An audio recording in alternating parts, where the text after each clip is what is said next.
Allez, ben, nous allons reprendre avec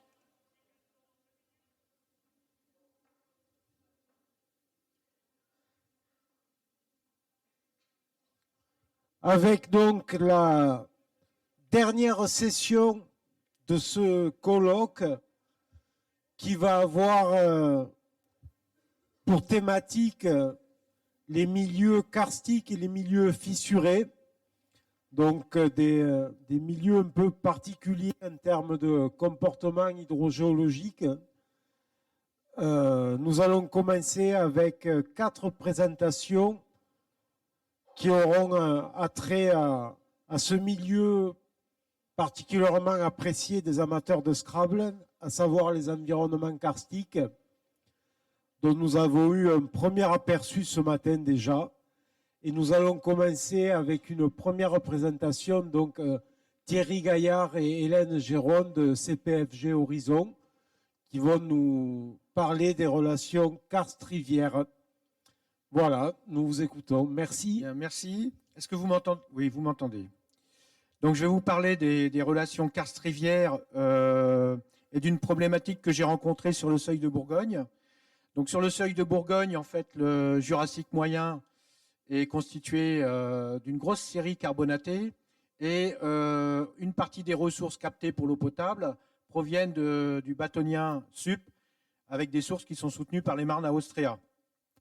Donc là, on n'a pas vraiment de relation karst-rivière à redouter. Par contre, au-dessous, on peut avoir des relations karst-rivière au niveau bajocien ou bien dans le bâtonien lorsque effectivement la rivière coule sur le bâtonien. Donc je vais vous présenter un petit peu comment on a essayé de caractériser ces échanges. Alors, Inversac, Estavel, je ne sais pas ce qu'il faut dire. Jess disait qu'il fallait dire Inversac. Dans la littérature anglo-saxonne, on trouve que Estavel, Inversac, ils ne connaissent pas. Riversac, ils doivent connaître, mais Inversac, non. Alors, on avait commencé à répondre à une demande au départ qui était purement opérationnelle. C'était Dijon Métropole qui se posait la question suivante. On a une partie de nos ressources karstiques qui sont dans la vallée du Suzon. Si elles sont polluées, est-ce qu'on peut solliciter de façon un peu plus intense les autres ressources karstiques qu'on a dans la vallée de l'Ouche? Et pour ça, on avait essayé de commencer à déployer un certain nombre d'approches classiques. Bon, approche hydrodynamique dans un premier temps, qu'on a vite laissé tomber parce qu'on avait des ressources qui étaient très productives. Je donne un exemple sur une ressource, 3 cm de rabattement à 150 m3, donc on n'a pratiquement pas d'impact sur les exutoires en aval. Une approche chimique classique sur les majeurs et un petit peu de mineurs, parce que dans la vallée de l'Ouche, il y a une partie du bassin qui est dans le Trias. Donc on s'est dit, on a peut-être des marqueurs du Trias dans la rivière qu'on peut retrouver si on a des Inversac. Donc là aussi, on a laissé tomber pour 2 raisons majeures. C'est qu'en fait, en termes de débit, la rivière est principalement alimentée par les sources du Jurassique, donc faciès carbonaté, calcique, comme sur nos sources. Plus en plus, quand on fait des prélèvements ponctuels, des problèmes d'équilibre calco-carbonique dans la rivière avec des résultats différents selon qu'on vienne le matin ou en fin d'après-midi. Et on s'était posé la question de trouver un site sur lequel on pouvait éventuellement avoir un autre marqueur un peu plus vivant, c'est-à-dire la chlorophylle, pour ne pas la nommer, parce que dans la vallée de l'Ouche, il y a un aménagement qui s'appelle le canal de Bourgogne, et entre les écluses, l'été, l'eau est complètement eutrophisée, elle est verte. Donc ce site, c'est la source du crucifix. Donc elle se situe ici à proximité d'un accident majeur qui s'appelle d'ailleurs la faille du crucifix. Et en fait, c'est un exutoire des calcaires du Comblanchien, donc dans le bâtonien supérieur. Et ce qui est intéressant sur cette ressource-là, si je reprends un petit peu cette présentation, c'est que donc la source karstique avant le tracé du canal, elle est là. On a un captage d'eau potable juste en amont. Et puis, on a effectivement le canal avec 2 écluses amont-aval qui sont juste à côté du captage. Et la source, eh bien, quand elle monte en pression, elle s'écoule sous l'autoroute et elle rejoint le canal. Alors, suivi de niveau, suivi de température et suivi chlorophylle. Suivi de niveau, voilà ce que ça donne. La source, elle est toujours en pression ici. Au-dessous, j'ai une petite différence de pression entre la source et le canal, toujours en faveur de la source. Et on observe ici des petits artefacts à l'ouverture en fait, des portes, des écluses. Mais quand j'ai ce genre de données-là, j'ai toujours mon captage qui est toujours en pression sur l'ensemble du système, donc pas de risque d'inversac. Suivi température, là aussi j'ai un signal température assez contrasté entre le forage qui est dans la forêt, donc qui est relativement à l'abri des variations en fait, de température, ma source sur laquelle j'ai des variations de température, mais qui sont liées en fait, au fait qu'elle est aussi exposée au soleil. Donc la chambre de captage, la température varie dans la journée, et puis le canal, qui lui aussi varie. Donc difficile de présenter un risque d'inversac, enfin d'identifier ou de caractériser un risque d'inversac. Et puis sur la chlorophylle A, là j'ai un signal rivière qui est assez bien marqué avec des concentrations de l'ordre de 10 microgrammes dans la rivière, avec des variations jour-nuit caractéristiques. Et puis on a eu un épisode sur la source, en orange, où d'un seul coup, on a une augmentation des concentrations en chlorophylle A, donc sous la forme, on va dire, d'une sorte d'impulse. Là, on pourrait pratiquement faire un petit carré. Et mon forage qui est sur le coteau, qui est légèrement impacté aussi par deux petits épisodes avec des très faibles concentrations. Et donc, ça nous a permis, en termes de réflexion, de sécurisation d'eau potable, de dire à la métropole que ces ressources karstiques n'étaient pas forcément favorables en termes de surexploitation l'alimentation en eau potable de la ville de Dijon. Et comme ils ont une troisième série de captages dans la vallée de la Saône, c'est plutôt vers ces champs captants-là qu'ils se sont dirigés pour compenser des éventuelles pollutions des ressources karstiques du karst du Suzon. Et on a un deuxième exemple plus récent qui va être présenté par Hélène. Moi, j'ai fini.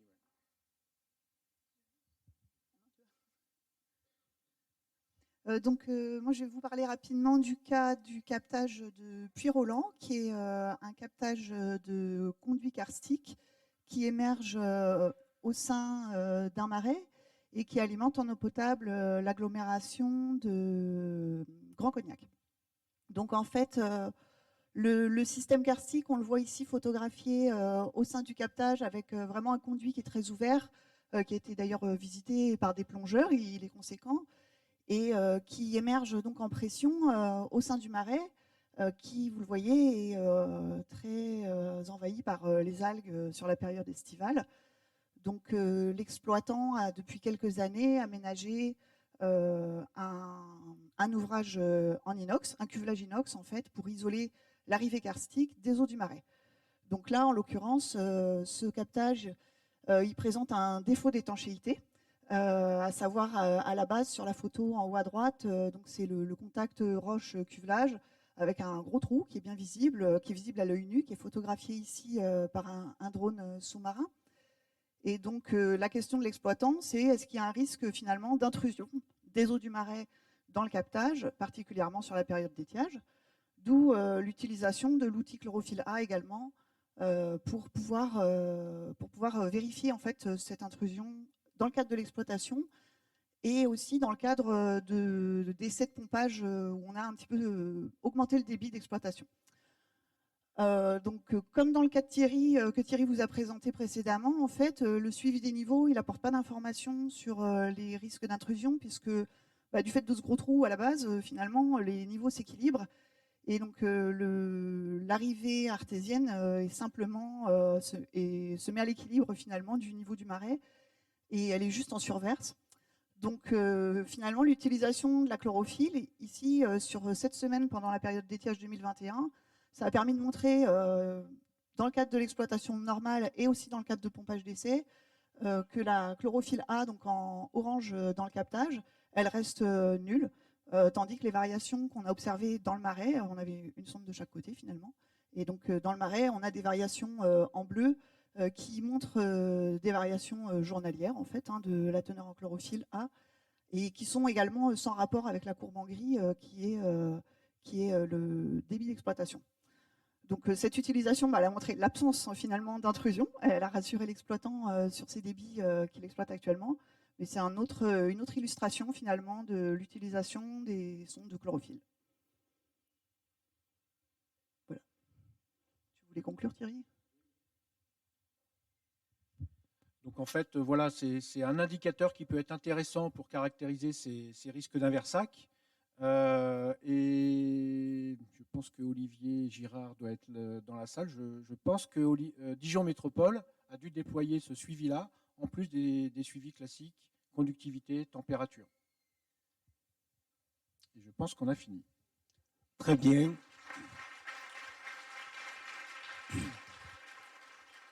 Merci pour cette présentation qui en plus a bien rempli les contraintes de temps. Donc nous vous en remercions encore plus. Maintenant, Olivier Cabaret pour le BRGM qui va nous parler de l'exploitation de modèles numériques de terrain haute résolution pour étudier les formes karstiques. Donc, c'est parti pour 10 minutes sur fond bleu.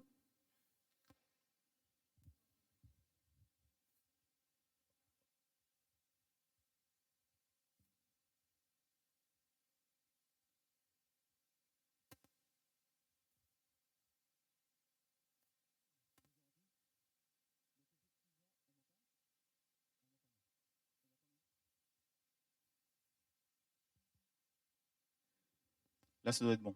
Parfait. Oui, bonjour à tous. Donc, effectivement, je vais vous présenter les résultats d'un travail consistant à exploiter un MNT haute résolution pour mettre en évidence des formes karstiques de surface. Donc, ce travail a été réalisé par mon collègue Bruce Ayache, qui n'a pas pu être présent pour l'occasion. Et ce travail s'inscrit de manière plus globale dans un projet dénommé Oscar, qui a fait l'objet de quelques présentations durant ces 3 jours, qui vise à améliorer l'état des connaissances sur les ressources en eau d'aquifères, les aquifères du secondaire, du Jurassique et du Crétacé, qui sont présents sur la marge nord-est du bassin aquitain et plus spécifiquement sur les territoires de la Dordogne, du Lot-et-Garonne et de la Charente. Ces formations sont présentes à l'affleurement sur ces territoires et plongent progressivement vers le sud-ouest, en direction de l'océan Atlantique, pour se retrouver à environ 1000 mètres de profondeur en dessous de Bordeaux. L'objet de ce travail, de ce projet, est d'améliorer notre compréhension du fonctionnement de ces aquifères, que ce soit en termes de recharge, d'échange nappe-rivière, mais également le rôle de la karstification dans les écoulements, mais également comprendre le comportement de ces réservoirs, de ces ressources, au regard du changement climatique actuel et futur. Pour ce faire, le projet propose de combiner tout un ensemble d'outils, qu'ils soient géologiques, géophysiques ou encore hydrogéologiques, parfois inédits sur ce territoire. Je citerai pour l'exemple l'EM aéroporté, le suivi en continu de la conductivité le long de cours d'eau ou encore l'acquisition d'imagerie infrarouge thermique.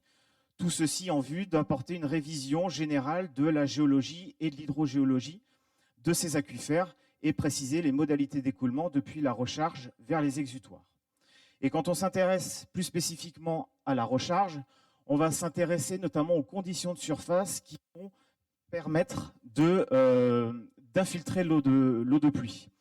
Dans les domaines karstiques, on va essentiellement s'intéresser aux dolines, qui sont des points d'infiltration préférentiels de l'eau de pluie vers nos aquifères et donc vont participer à la fois à la recharge de ces nappes, mais également à leur vulnérabilité. Pour identifier, pour comprendre la répartition de ces dolines, on va essentiellement se tourner vers un travail de terrain qui va être largement dépendant des conditions d'accessibilité, dépendant également des conditions de végétation. Et ce sont des travaux qui, au final, s'avèrent chronophages et rarement exhaustifs. Toutefois, depuis quelques années maintenant, la technologie LIDAR offre des modèles numériques haute résolution qui ouvrent la voie vers une détection de ces formes de surface qui soient semi-automatiques, rapides et sur une emprise importante. Donc l'idée de ce travail, c'est de mettre en place une méthodologie pour essayer de mettre en évidence ces formes circulaires en surface qui, en domaine karstique, s'apparentent à nos dolines.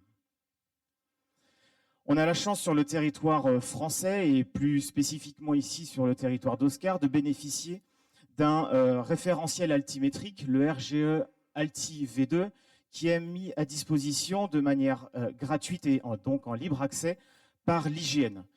Et ce modèle numérique de terrain qui est fourni par l'IGN est un MNT au pas de 1 mètre qui compile les meilleures sources disponibles de relevés sur le territoire. Et on se rend compte que sur le territoire d'Oscar, les dégradés de verre ici, qui s'apparentent aux données LIDAR, donc les plus précises qu'on puisse avoir sur le territoire, couvrent près de 80% du territoire de notre étude. Quand on regarde par rapport à la mise en place de cette méthodologie, ce qui se passe dans les travaux disponibles dans la bibliographie, on s'aperçoit que généralement, on a 2 types de méthodes.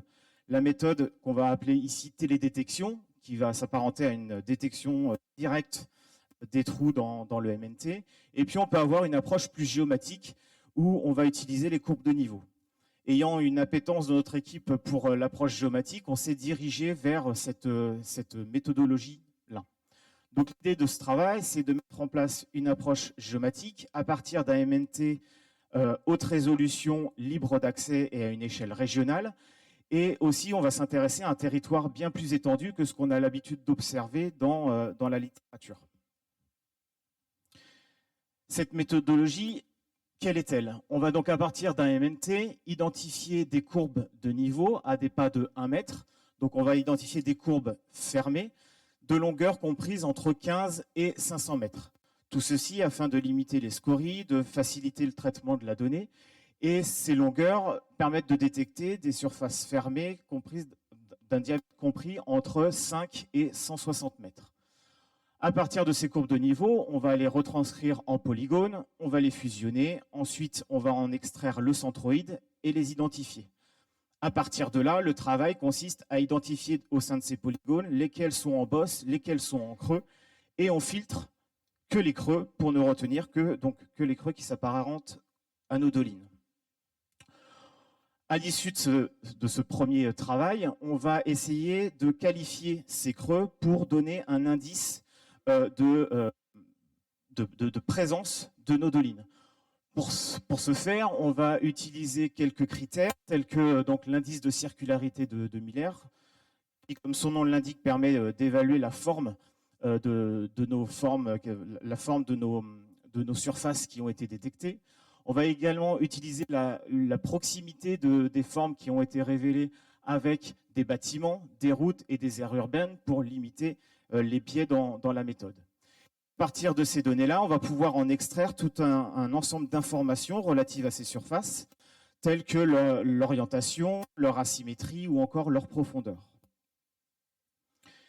Les résultats montrent que près de 20 000 creux ont été détectés sur l'ensemble de la zone d'étude Oscar, sur les 4 départements investigués, dont 16 000 avec un indice de circularité supérieur à 0,6, qui sont donc les formes les plus circulaires qu'on puisse trouver sur le territoire.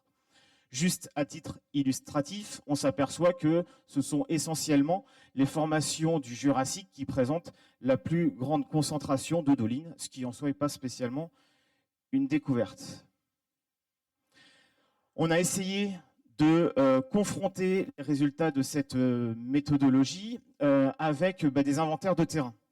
La première confrontation a été faite avec un inventaire réalisé à l'échelle de la Dordogne, inventaire d'il y a une dizaine d'années maintenant, et qui s'appuie sur des données de terrain. Ces terrains ont été mis en place pour l'élaboration des cartes géologiques, mais également les cartes géographiques de l'IGN, et on a également compilé des données des rapports de bureaux d'études. Là, ça a juste permis de mettre en lumière la manière dont cette méthode pouvait permettre d'avancer de manière plus intéressante sur la détection des dolines. À une échelle un peu plus locale, on a essayé de combiner ces résultats avec une approche de terrain. On s'est intéressé à un terrain relativement faible en termes d'emprise, puisqu'on s'est intéressé à 2 communes. Au-delà du fait qu'il y avait peu de dolines, c'est surtout la façon dont les filtres sont mis en place durant la méthodologie qui ont pu être ajustés, et notamment comprendre de quelle manière est-ce qu'on pouvait qualifier les creux qu'on observait sur notre territoire. Et enfin, dans un dernier temps, on a eu l'inventaire du parc naturel régional des Causses du Quercy. Donc ils nous ont mis à profit leur inventaire pour pouvoir évaluer également dans quelle mesure que notre méthodologie répondait à la détection des dolines. Et on s'aperçoit que plus de 75% des dolines qui avaient été remontées grâce à des aspects uniquement terrain ont pu être reconnues par la méthode de traitement de MNT. Toutes ces données en fait sont disponibles via la plateforme du CIGES, donc le système d'information pour la gestion sur les eaux souterraines en Aquitaine. Vous avez un visualisateur cartographique, mais également vous pouvez télécharger en accès libre ces données. L'idée derrière, c'est d'avoir un retour d'expérience au maximum pour pouvoir potentiellement ajuster la méthode future. Pour terminer, surtout pour rappel, donc l'idée de ce travail était de mettre en place une méthode qui a été appliquée à large échelle sur l'ensemble de 4 départements. On a exploité un modèle numérique haute résolution qui est en libre accès fourni par l'IGN. On a essayé de consolider cette méthode au travers de l'intercomparaison avec des inventaires régionaux ou locaux. Et on espère pouvoir utiliser in fine cette cartographie pour améliorer la quantification de la recharge de nos réservoirs du secondaire. Toutes ces données sont téléchargeables sur le CIGES Aquitaine et juste pour information, l'IGN est en cours d'acquisition d'un nouveau LIDAR, enfin complète les données LIDAR qui ont été acquises durant les dernières années. Et cette nouvelle acquisition doit permettre de fournir une couverture encore plus étendue à l'échelle du territoire français et plus particulièrement pour ce qui nous concerne dans Oscar à l'échelle de 2 ans. Je vous remercie pour votre attention. Merci. Merci. Merci Olivier pour cette présentation. Je passe maintenant la parole à Monsieur Subias et David Labatte pour une présentation concernant l'impact des prélèvements sur les débits de sources karstiques.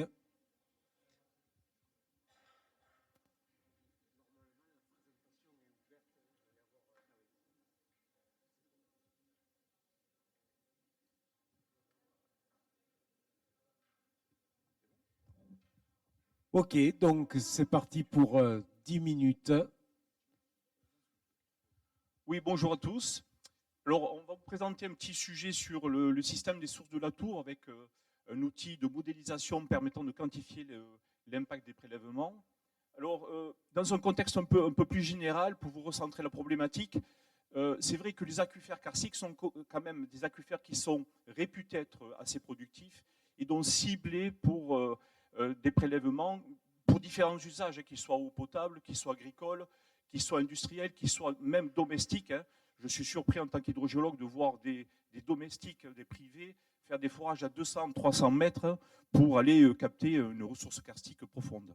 Donc, ces aquifères, donc, du coup, font l'objet de pressions de prélèvement assez importantes actuelles et je pense de plus en plus dans le futur. Et donc, il y a des conflits d'usage qui commencent à se mettre en place en France et à l'étranger sur ce type dans tous les cas d'aquifères.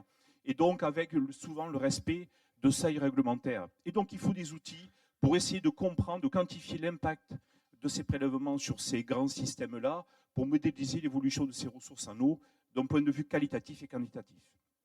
Alors, on a appliqué une méthode sur le système de l'ensemble sourcier de la Touvre. Alors, je pense que vous connaissez tous les sources de la Touvre.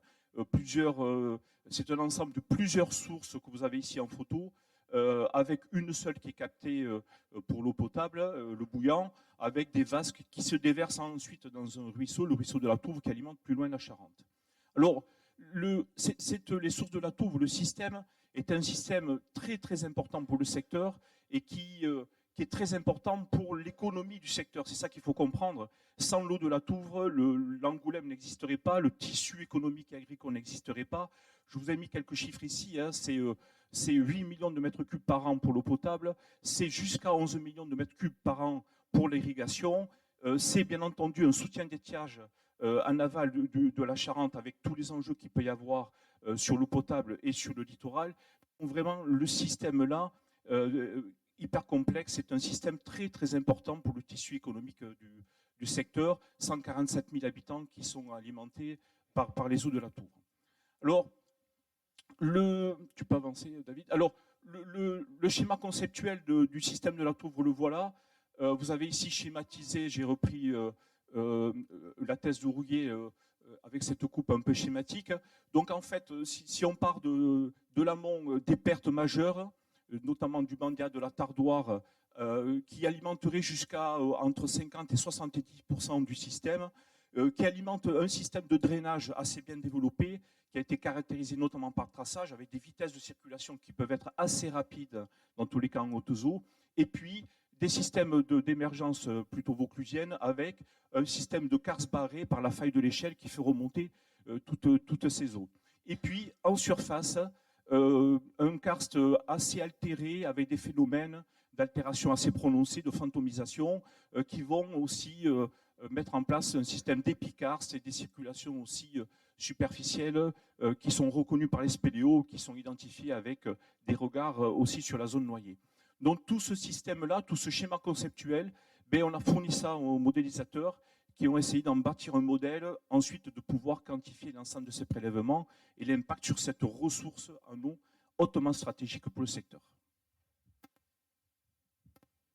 Bonjour. Donc, en fait, le système karstique, vous l'avez ici. La particularité, c'est que vous aviez deux systèmes de surface, le Bandia et la Tardoire, qui vont se perdre ensuite dans la Tour. Et en haut, vous avez le système de la Bonnière qui a une relation hydrogéologique avec le système karstique de la Touvre qui n'est pas extrêmement claire jusqu'à présent. Alors, lorsqu'on est modélisateur, la première des choses qu'on regarde, c'est les données disponibles. Là, en général, on pleure.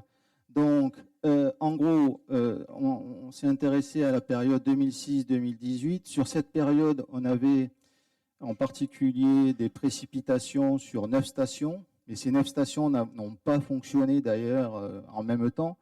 Donc on a fait les polygones de Thyssen, on avait des choses qui variaient aussi dans le temps. Ensuite, on avait les débits à Feuillade, qui est la station qui est à la sortie du Bandia, à Montbron et à Coulgens. La particularité, en fait, c'est qu'en été, le Bandia et la Tardoire se perdent complètement. Et donc, on a des débits quasiment nuls à Coulgens. Et ensuite, on avait les débits donc, à la station de Foulpuy. L'autre particularité, c'est qu'on n'avait qu'une station pour la mesure de l'évapotranspiration. Et pour tout ce qui est prélèvement, on avait bien sûr juste des prélèvements annuels. Alors, pour répondre à la problématique, on a utilisé un système conceptuel qui a été développé au sein de ce qu'on appelle le Service national d'observation des karsts. Le modèle s'appelle KarstMod. Donc vous avez 3 réservoirs conceptuels, l'épikarst, la matrice, le conduit. Et entre chacun de ces réservoirs, donc, vous avez des échanges qui ont la particularité en fait, d'être non linéaires. C'est-à-dire que au lieu d'avoir une loi qui ressemble à Darcy où le débit est proportionnel à la hauteur, ici on a un débit qui est fonction de la hauteur avec un exposant, et cet exposant n'est pas forcément égal à 1, il peut être inférieur ou supérieur à 1, bien entendu. L'idée qui était très intéressante, c'est surtout d'avoir ces échanges entre matrice et conduit qui peuvent aller dans un sens ou dans l'autre. Alors, quand on a un bassin normal, ça c'est la version classique, mais pour le karst de la Tour, il a vraiment fallu se creuser un peu les méninges pour avoir ce qu'on appelle donc les débits de pompage dans les réservoirs M et C. Puisque ces débits, en fait, ils intégraient à la fois les prélèvements, mais aussi donc les entrées du Bandia et de la Tardoire. Alors on a proposé une prise en compte qui en particulier intégrait les essais de traçage pour essayer en haute eau et en basse eau pour avoir donc des influences différenciées aussi au cours du temps. Résultat des courses. Bon, bien sûr, le modèle fonctionne, parce que tous les modèles fonctionnent globalement, plus ou moins, et puis de toute façon, sinon, on ne serait pas là. Et ensuite, en haut, alors ce qui est très intéressant, c'est la chose suivante. Ce n'est pas parce qu'un modèle fonctionne, bien sûr, qu'il est bon. Ça, c'est hors de question. On est très vite confronté, quand on fait de la modélisation, à la problématique de l'équifinalité. C'est-à-dire que vous pouvez avoir plusieurs sets de paramètres qui vont vous donner la même chose. Et donc, ce qui est intéressant ici, c'est ensuite de regarder la dynamique du niveau dans les réservoirs matrices et dans le réservoir conduit. Et là, vous voyez ici, donc, vous avez le temps entre 2006 et 2017, et vous voyez en bleu le niveau qui avait été modélisé, et en rouge, le niveau que l'on obtenait dans un piézomètre qui était censé être justement dans ce réservoir matrice. Donc là, on était content parce qu'on avait vraiment une dynamique conceptuelle qui ressemblait beaucoup à la dynamique observée vraiment sur le terrain. On a fait la même chose sur le conduit. Là, c'était un peu moins clair, mais ce qui était intéressant surtout, et ça, je vous promets que si vous regardez les sorties de Cars Mode, vous aurez des choses qui sont assez intéressantes. On a quand même quelque chose qui ressemble à quelque chose de très réactif sur le conduit et quelque chose de très long terme sur la matrice. Et donc, ça traduit bien la physique que l'on souhaitait avoir. Alors, comme la question, c'était l'impact des prélèvements, ben, ce qu'on a fait, c'est un processus de naturalisation, c'est-à-dire que clairement et simplement, on a coupé tous les prélèvements dans le bassin et on a refait tourner le modèle. Les prélèvements, bien sûr, c'est des prélèvements agricoles, industriels, des prélèvements pour l'alimentation en eau potable, et les prélèvements avaient lieu à la fois sur la tour, mais aussi sur le Bandia et la Tardoire. Aussi. Donc, en clair, ensuite, ce que l'on a obtenu ici, sur ce graphique, vous voyez donc le temps en abscisse, et en bleu, vous avez les débits simulés, et en orange, les débits sans prélèvement. Donc, résultat des courses, en gris, ici, vous avez en fait l'impact des prélèvements sur les débits à la source. Alors, bien sûr, sans surprise, comme vous avez des usages agricoles qui sont prépondérants, on voit bien que cet impact est prépondérant en été. Alors ensuite, pour chaque année, on a calculé l'impact de ce prélèvement sur les volumes. Voilà. Alors, comme c'est un modèle linéaire, non linéaire, pardon, l'impact sur les prélèvements est supérieur aux prélèvements eux-mêmes. Ça, il faut bien s'en rendre compte. C'est quand vous prélevez 1 mètre cube, vous pouvez avoir sur les débits 1,2 mètre cube qui vous manque. Ça, c'est une des leçons que l'on a eues aussi de cette étude.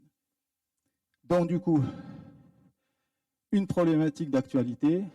Alors, un besoin croissant, bien sûr, de quantification des prélèvements sur les débits. Alors nous, on a pris l'option d'un modèle conceptuel, mais d'autres options sont possibles.